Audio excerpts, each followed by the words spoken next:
Hello everyone and welcome to our class. So this will be the video for week 1, which is going to be an online class. So I'm going to introduce you to everything you need to know about our course in this video and say hello to you all as well. So shall we get started together? Let's go. Right. First of all, these are the contents for this video. I'm going to give you a brief introduction. We're going to talk about studying English, about online versus offline, course expectations, about introductions and the task for this week, and then finally about communication. So let's get started with an introduction. So of course, first things first, have to say hello and welcome to you all. I'm very happy that we are going to be studying together this semester, and I can't wait to meet you guys, hopefully soon in our classroom, so that we can study together in person, hopefully. In case you don't know, my name is Lizzie, and I'm going to be the instructor for this class. My name is Elizabeth Jean May, that's my full name, but you can call me Lizzie. Lizzie is my short name, so yes, it's fine to just call me Lizzie. My email address is here on the screen. If you have any questions or problems, you can either contact me via eCampus or by email, both are fine. Also, hopefully, once we are back in the classroom, I will also be able to tell you what my office hours will be as well. So, yes, that's me, and welcome to our class. Let's talk first about studying English and what that means here at SMU University. So first of all, English at SMU University. It has a communication focus. This means that we focus on you being able to communicate in English. So we want you to actually use English on a regular basis. I know most of you have probably been studying English for a very long time, but the difference here is that we are going to be trying to use the English that you already know and some new things that we'll study in class, and that you're actually communicating using English. It will be focused on everyday situations, so things which are common to talk about, write about, and discuss. And yes, the focus is on being able to communicate, being able to use English out in the real world. There is, of course, also a skills focus. What we mean by this is we will be looking at the communicative skills, that is listening, speaking, reading, and writing, as well as probably some grammar and vocabulary, and of course critical thinking as well. Sorry, but all of these need to be covered in any English class, as these are what make a language class. We're also going to be doing what's called a holistic focus. Holistic means everything, all of it. So we won't just be looking at one part by itself, but looking at the whole thing. This means that you will be required to participate actively.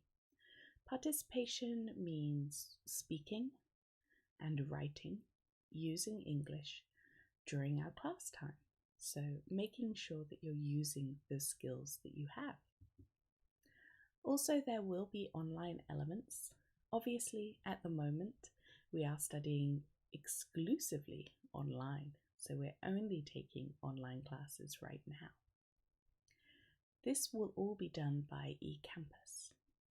Later on, there will also be other assignments and tasks for you to complete online as well, even when we are in the classroom together. There will be some out of class activities. I'm sorry, there is a little bit of homework that you will have to do as well. Let's think about then why.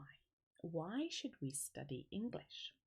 Why are we spending time studying English while we're here at SMU University? Well, there are lots of different reasons to study English. The most important thing, perhaps, is that it is a way to communicate globally, being able to talk to people from all kinds of different countries. It is considered to be the international language. Any time when you're speaking to people from different countries, it's very common that the language that you'll use will be English. That's the one which most people study. It's the language for international business, so companies from different countries often communicate with each other in English. It's also the language for education and for research. So a lot of papers that you read and things that you read online will be, I'm sorry, in English. It's the language that's used most often when people are traveling as well. It's for them to be able to communicate while they are in countries that are not their own. So when you travel overseas, it's very common that English is the language that you'll use. As well, of course, as media. Things like TV, movies, songs, YouTube, all of these are often in English as well. English helps to open doors.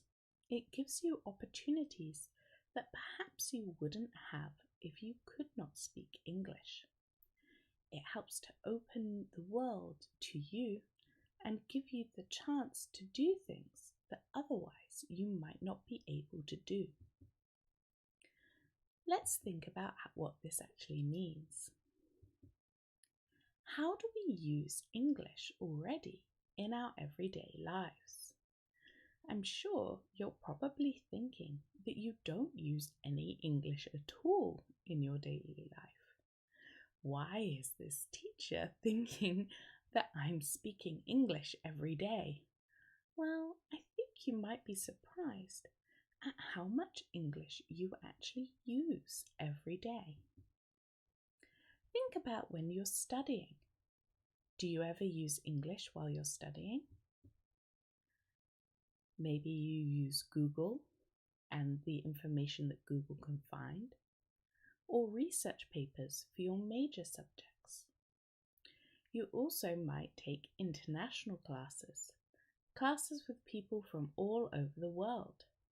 What language do you use to communicate with students from different countries?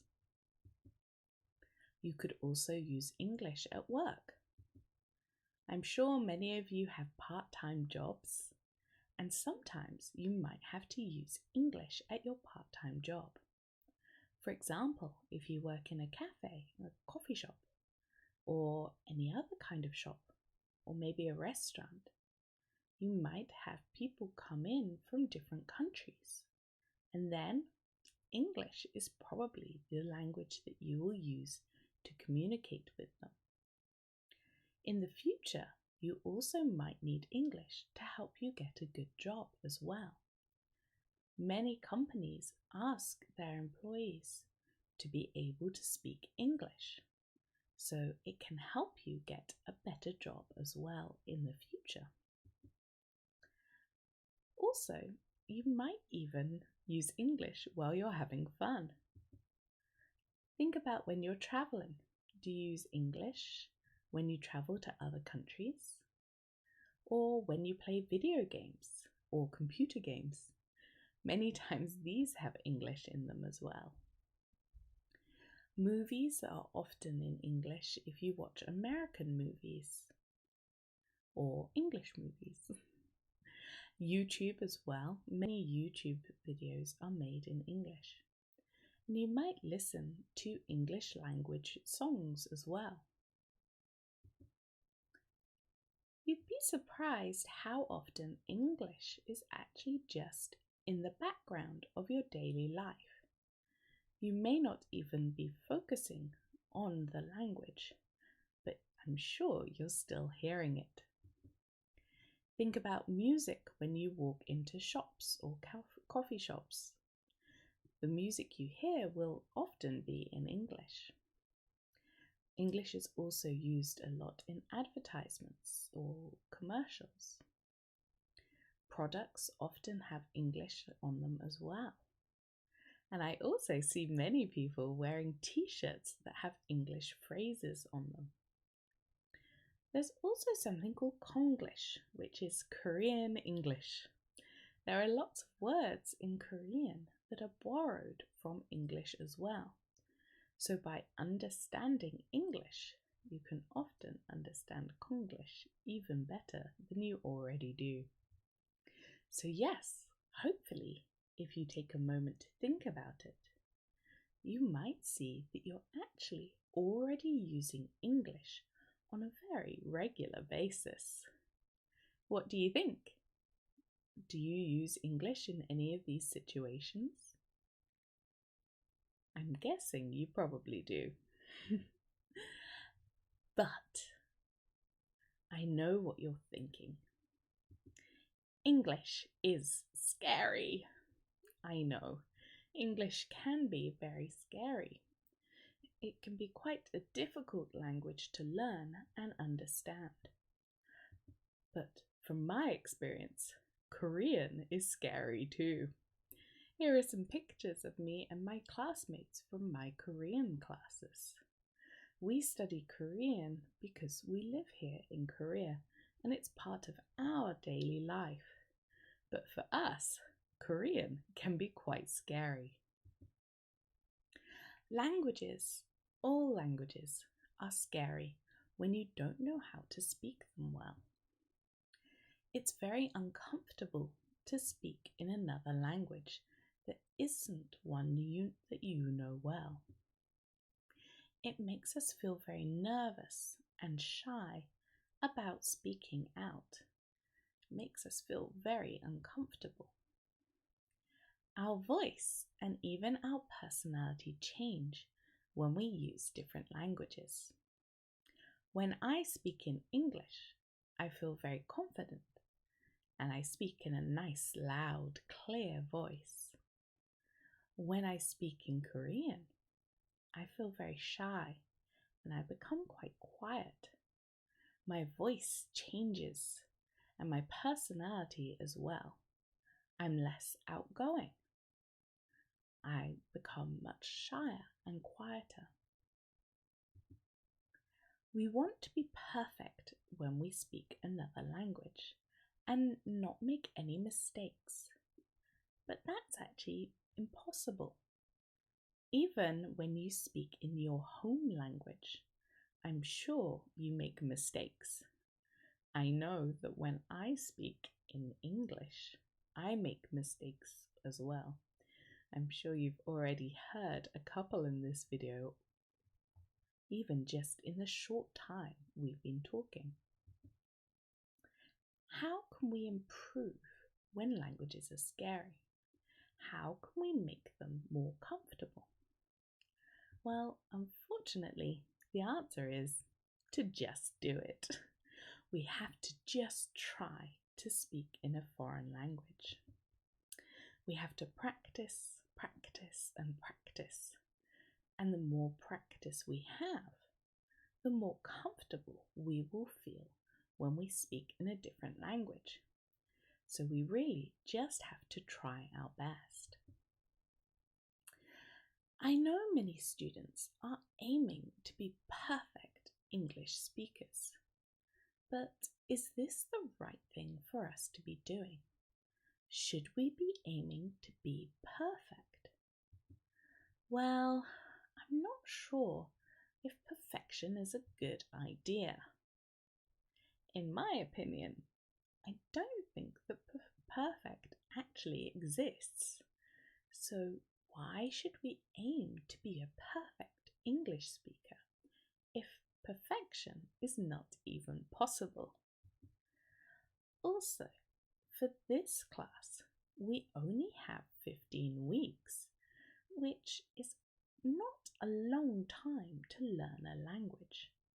So what can we do in 15 weeks? What can we change? Well, one thing that we can work on changing is our confidence and comfort at using English. We can work on our communication skills and how we communicate with others when we use English. And we can work on our attitude, how we feel about speaking in English and about using English. During the time that we're going to be studying together, I hope that you will be able to improve your confidence, your communication skills, and your attitude towards speaking in English. By improving how you feel about English, actually, your English level and your English skills will definitely improve as well. It's like a magic secret. If you feel good about something, you're often better at doing it. Let's have a quick think about online versus offline classes, because given the current situation, we might have a chance of being online. At the moment, we have the first 2 weeks as online classes. The university has decided to make sure that everyone is safe with the increase in numbers, that being online is a good idea for the first 2 weeks. We should be offline and in the classroom from week 3. And for this class, at the moment, we have something called curve grading. This is the normal grading system for university. 30% of students can receive an A, 40% a B, and 30% would receive a C or lower. However, the situation is still changing, and unfortunately, the numbers are still growing. We need to make sure that if we have classes offline and in the classroom, that they're safe. We need to follow the government's guidelines and advice on what we should be doing, and the university has to make a decision to make sure that everyone is as safe as possible.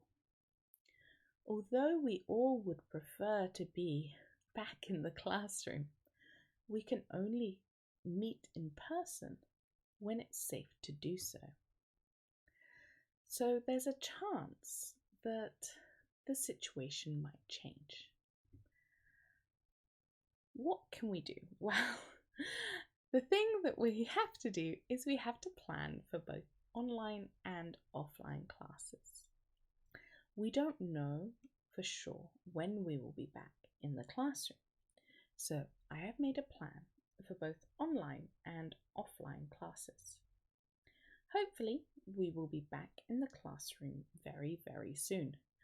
Keep your fingers crossed that we're back in week 3.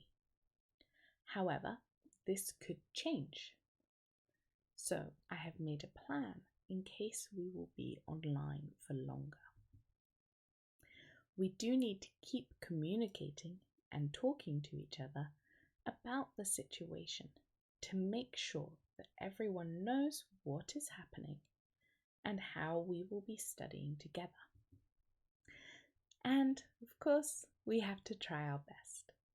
No matter what the situation is, if we are in the classroom or we are studying online, we have to make sure that we try our best with all of our classes. Okay, let's think about this in a bit more detail then. So on eCampus, I have put 2 documents for you. One is an offline classroom plan for our class. The other is an online classroom plan for our class.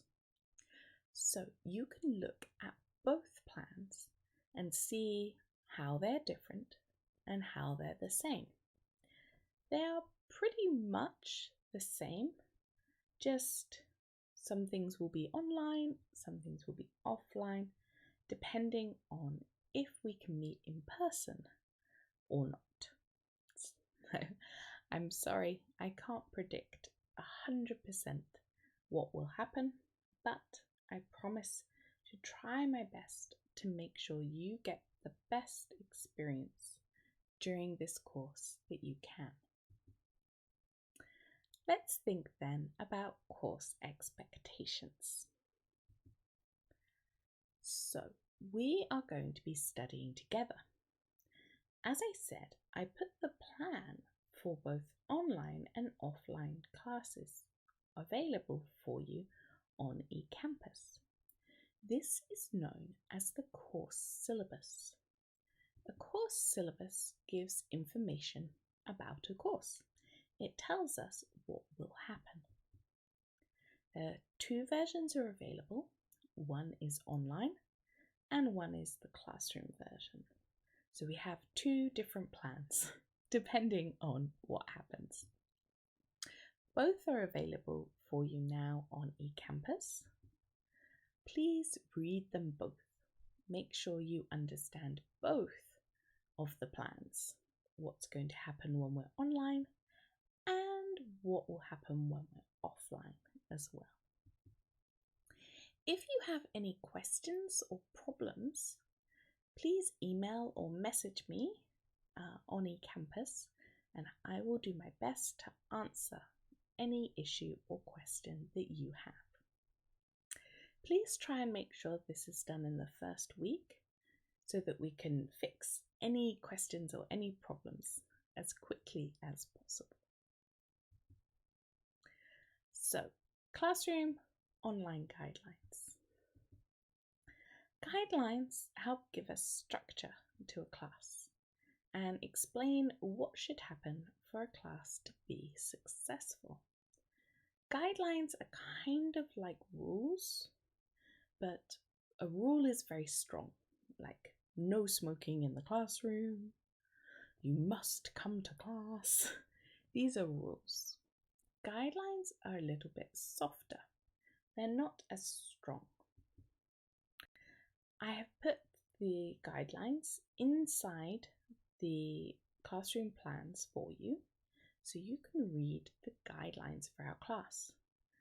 There are 2 different sets. One is for online classes and one is for offline classes in the classroom.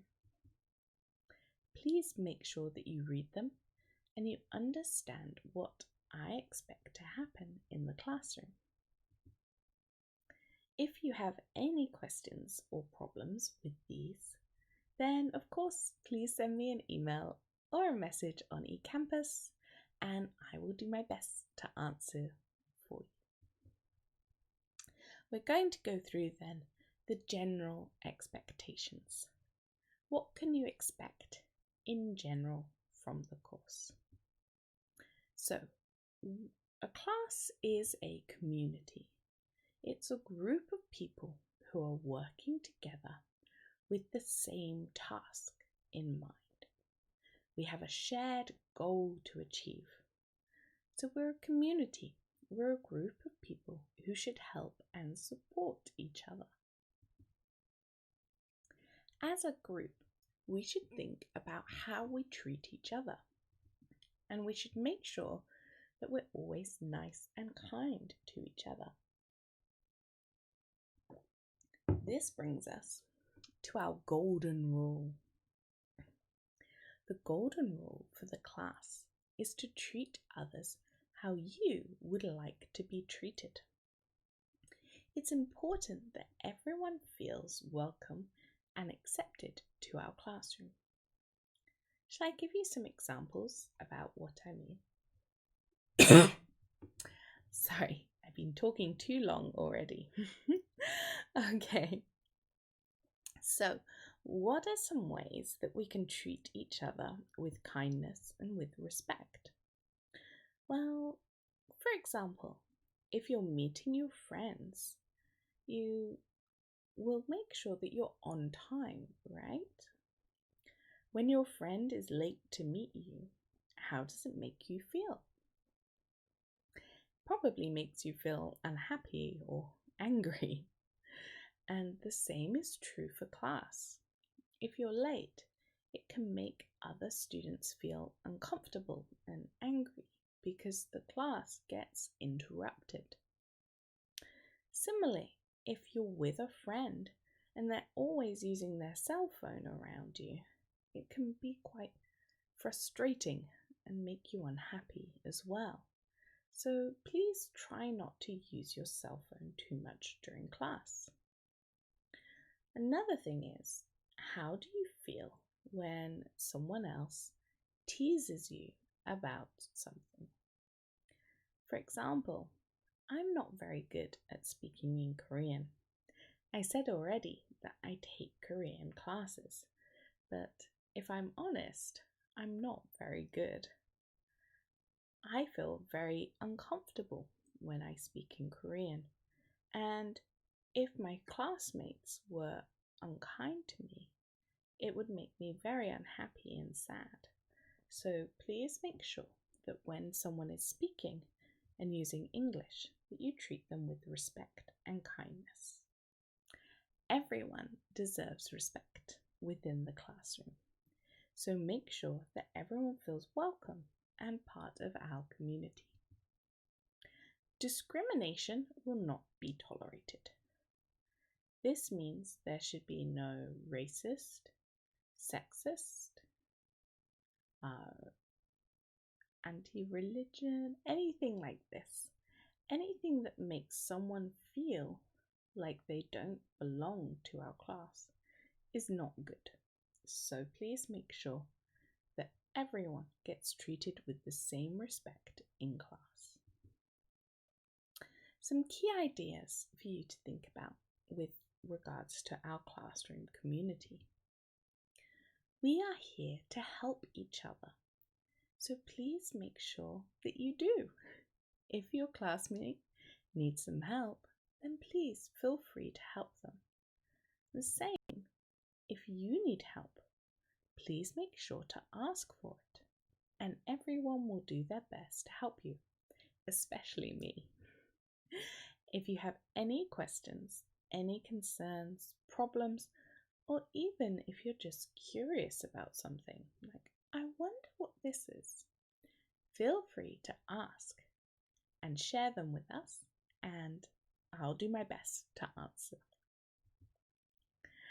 Let's think a little bit more about community.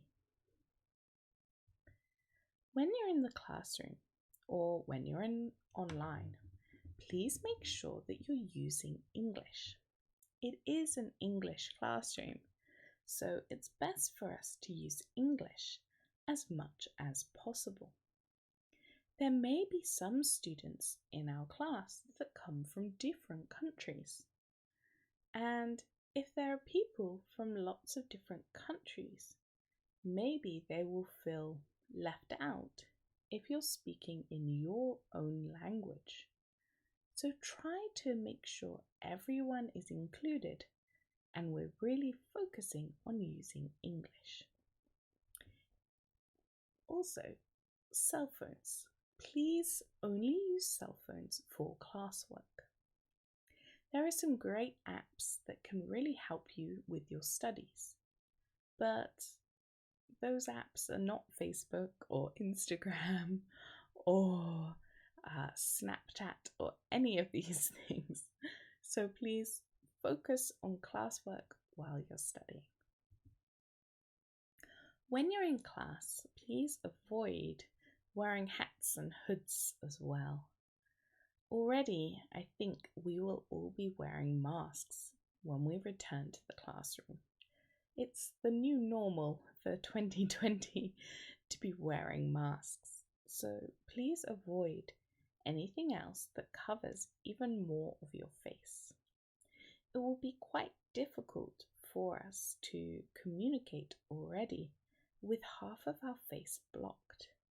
So please try not to block the rest of your face so that we can make eye contact while we're talking to each other. When you come to class, please make sure that you're ready to listen and engage with each other. This means anything like AirPods or earphones should be removed before the start of class. So please don't wear AirPods in class. Oh, sorry, AirPods. They're AirPods, right? Earphones or AirPods, either way, please don't wear them during class. It's very difficult to talk to someone who has something in their ears. Also, make sure that when it's class time that you're ready to study, you're prepared and you're on time. Please make sure that you bring your books and your materials, that the homework is finished, and you're ready to study together with us. It really is helpful if everyone is ready and good to go right from the beginning of class. Also, when we're back in the classroom, please don't eat during class. I know we have strange class times, but if you're eating food during class, it's very distracting, especially if it smells delicious. Everyone will be wanting to eat your food and not focus on class. So please, no food in the classroom and no chewing gum either. Water, coffee, of course, these are fine, but just no food or gum. Thank you. And last point here is to respect the classroom. Our classroom is shared by many different classes, so we need to make sure it's a nice environment for everyone. That means at the end of class, make sure you push your chairs in and you put any trash in the trash can as well. So try to make sure that the classroom is respected as well as each other. Wow, I know that seems like a lot of rules there, a lot of guidelines for you to follow. And I know you're probably thinking, why is she telling us this? We know how to sit in a classroom well. This is because your attitude and how you think about studying really influences how much you can learn. If you're ready and prepared and you work well together, then you'll learn a lot more than if you're not. And of course, how much you learn and your attitude towards learning will impact your final grade. Okay, let's talk then about participation. What does participation mean? Well, participation is talking in class. So, this is how much you engage with the different assignments during class time. You are expected to participate and join in. This is not just with your teammates, but also with the class as a whole. So make sure that you are participating both with your teammates and with the class. Participation is graded in our class. It is a part of your final grade. So do make sure that you are participating as much as you can. Language, of course, is all about communication. And communication is participating. It is speaking and writing. So if we're going to be communicating, we need to be participating. Participating can, of course, be scary. It can be very scary to put your hand up in class and answer questions. It can be scary to talk to people that you don't know well. However, you have to try. You don't have to be perfect. As I said earlier, there's no such thing as perfect when it comes to language. You just have to try your best. I'm not expecting everyone to speak perfectly in class time, but I am expecting everyone to speak. And remember, our skills come from practice. The more you practice your English, the better you'll be at communicating. This is how participation is graded when we're in the classroom. This is my grading sheet. Let's go through and talk about how it works. So, in the classroom, you will be assigned 2 participation scores for each class that you attend. A group score out of 5. If you don't talk or work together, then you'll receive a score of 1. However, if you're talking to each other lots and lots and you show good teamwork, then you'll receive a score of 5 out of 5. You will also receive an individual score. This is how much you individually talk in class and how much you individually participate. Everyone starts on 3 points. If you speak out in class, if you answer a question, or if you ask a question, you'll receive plus 0.5 for positive participation. However, if you are doing something that is not really good behavior for a classroom, then you'll receive a minus score for problematic behavior. Things like sleeping in class, forgetting your book, not listening, or playing on your cell phone. These kind of things result in a negative score. At the end of the class, we'll add them up and see what your individual score is. Each class, we do start the individual score again and the group score again. So these start fresh each week. If you are behaving in a way that's not really good for the classroom, I will give you a warning and say, please stop. After 2 of these warnings, you will be asked to leave for that day. You will be marked as absent, as not attending. But remember, we do start fresh each class. So we'll start again fresh the next class. Online, however, of course, must be slightly different. So participation is graded in a different way online. In our online class, it's based on the assignment scores, how well you do in the individual assignments, the comprehension quizzes, the discussion boards, and all of the other assignments that aren't a core assignment, a key assignment. Attendance. So attendance is also just as important as participation. You have to attend class in order to participate. If we're in the classroom, you must come to class. Unless you can give me a formal reason why you're not attending, you will be marked as absent. If you're absent from 4 classes, you will receive an F grade. There is nothing I can do about this. This is the university's rule.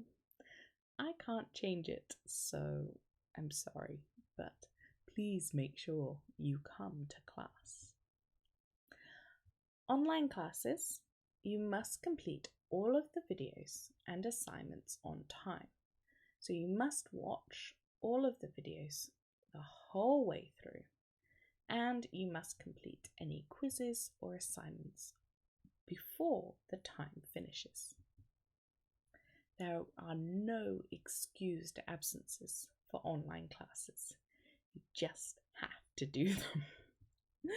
And if you do not complete the task for 4 weeks, again, you will receive an F grade. It's the same as not attending class in person. You must monitor your own attendance. I won't chase you. I won't be saying, "Oh, you didn't come last week. Be careful of your attendance." You are adults, and I trust you to take care of your own attendance. I, of course, will be checking, but I will not be chasing you. So make sure you know when you've attended and when you haven't. The attendance also might end up as a mix of online and offline classes. The 4 weeks could be 2 weeks online, 2 weeks offline. So do make sure that you are careful about attendance. There's nothing I can do if you miss those 4 classes. Excused absences will only work for offline classes in the classroom.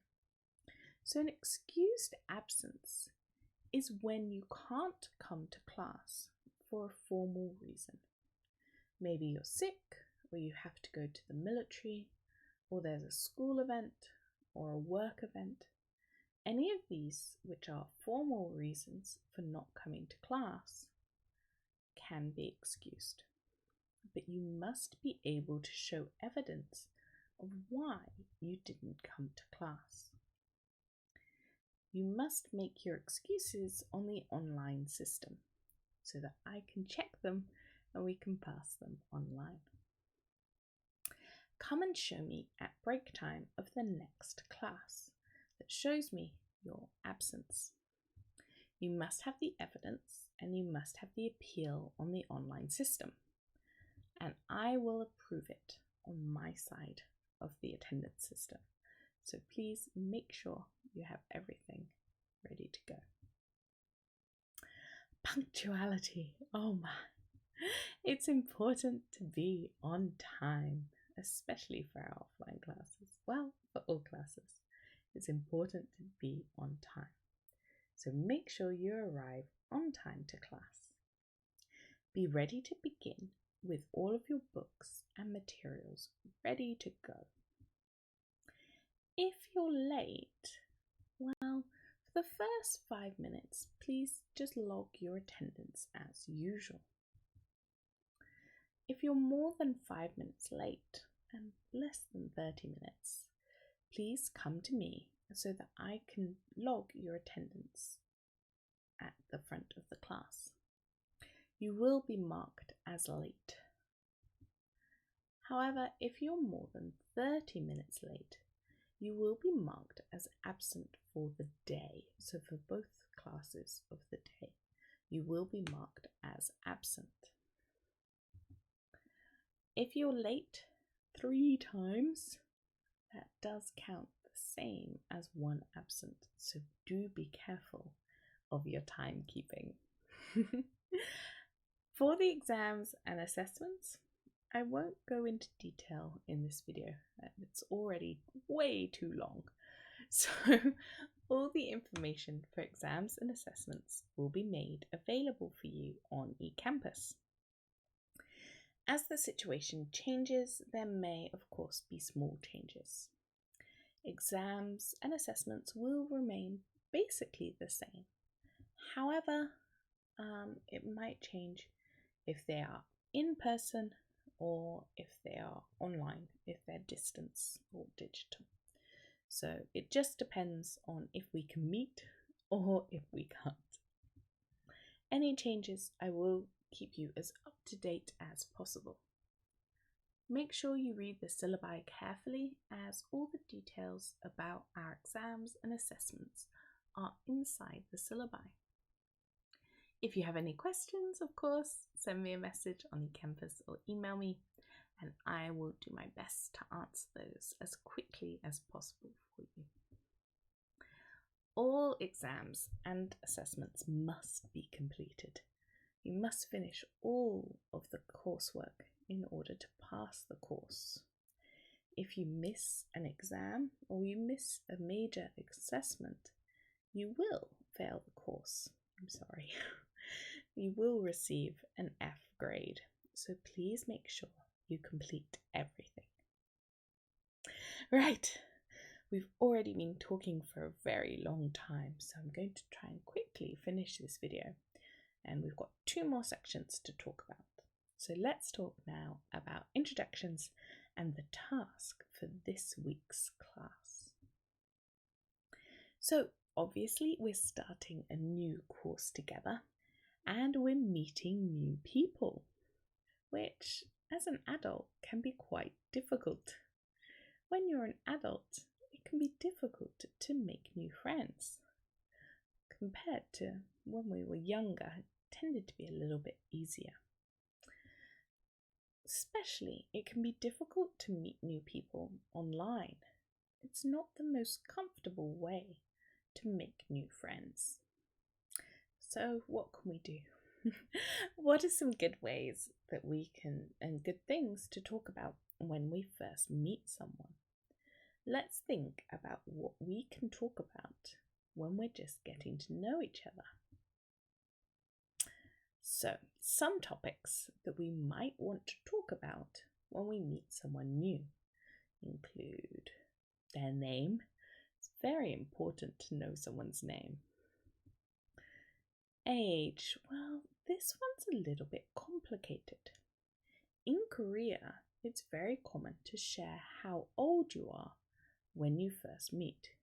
However, in many other countries, it can be considered rude. So be a little bit careful asking about someone's age, especially if they're a woman who is older than you. It tends to be not very polite. You could talk about nationality, where someone comes from. You could talk about their job or the university they study at, or their major subject. What do they study? You could talk about someone's hometown. You could talk about their hobbies and interests as well. These are all really great topics to start talking about with someone that you have just met. What else should we do when we meet new people for the first time? Ask lots of questions, respectfully and politely, but asking lots of questions encourages the other person to talk to you and to share information.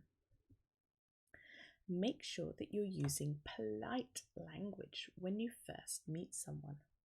You're not friends yet, so make sure you speak politely.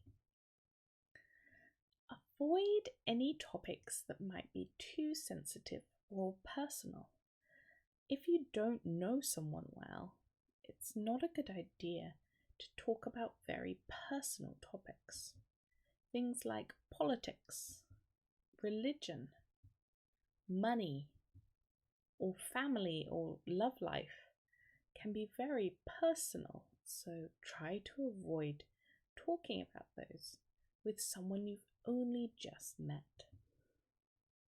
And remember, share only what you feel comfortable sharing about yourself. You don't have to answer a question if it makes you uncomfortable. Let's have an example then of an introduction. Here are lots of pictures that introduce me. So here we go. Over here, this is my hometown. My hometown is in England. It's this little dot down here. It's called Bristol. So this is my hometown, Bristol, in England. It's famous for being the hometown of Banksy, the graffiti artist. And also we have a festival every year for hot air balloons. When I was at university, I studied psychology. That's what this picture is down here.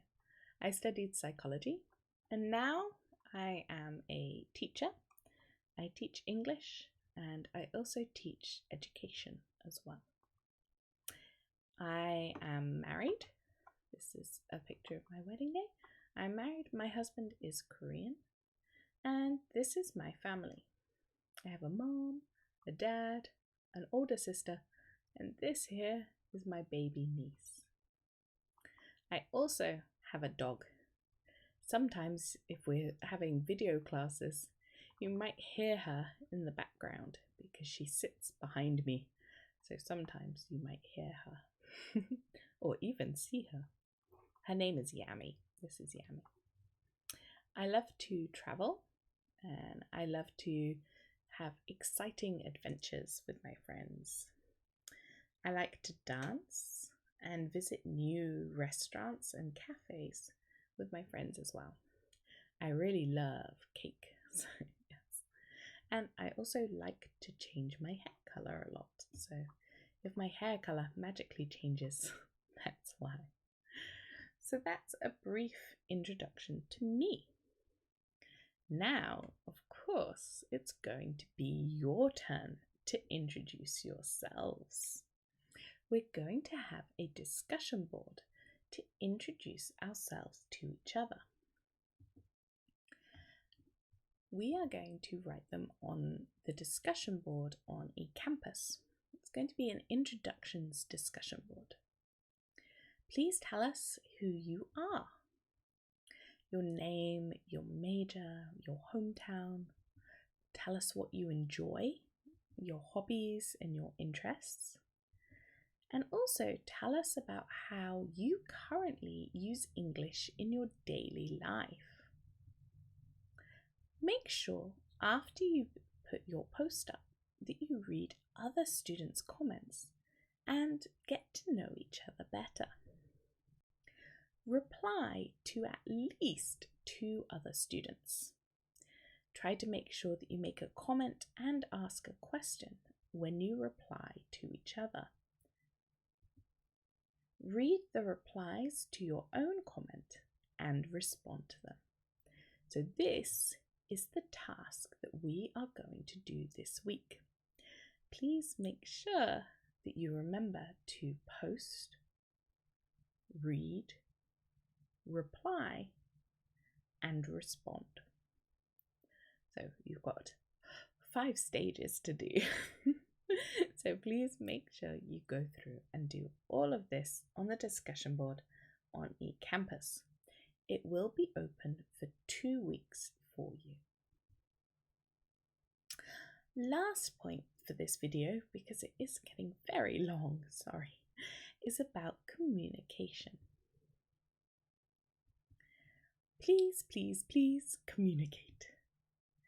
If you have a question, a problem, you're curious about something, anything, please communicate it to me. Please tell me about it. In class, this is very easy. You can talk to me before class, during class, at break time, after class. It's very easy when we're in the classroom and face to face. I will also have office hours once we are back in the classroom. When we're online, you can send me a message on eCampus or send me an email. Both of those are okay. When you are sending a message on eCampus or an email, please make sure you follow the following steps so that I know who you are and what the message is about. Please make sure you include a subject for your email that has your name and class. This means I can see easily that your email is from a student. Please make sure in your message that you include your name, your student number, and your class. What time our class is and the class code would be really great. Say hello when you make a message and explain the question or problem. Explain what you'd like me to do, so tell me how I can help you as well. And remember, of course, to say goodbye or thank you at the end of your message. This is true for both eCampus and email. Even on eCampus, I can't see your full name, and I can't see your student number, and I can't see which class you're from. So please make sure you include all of the information both on eCampus and on email.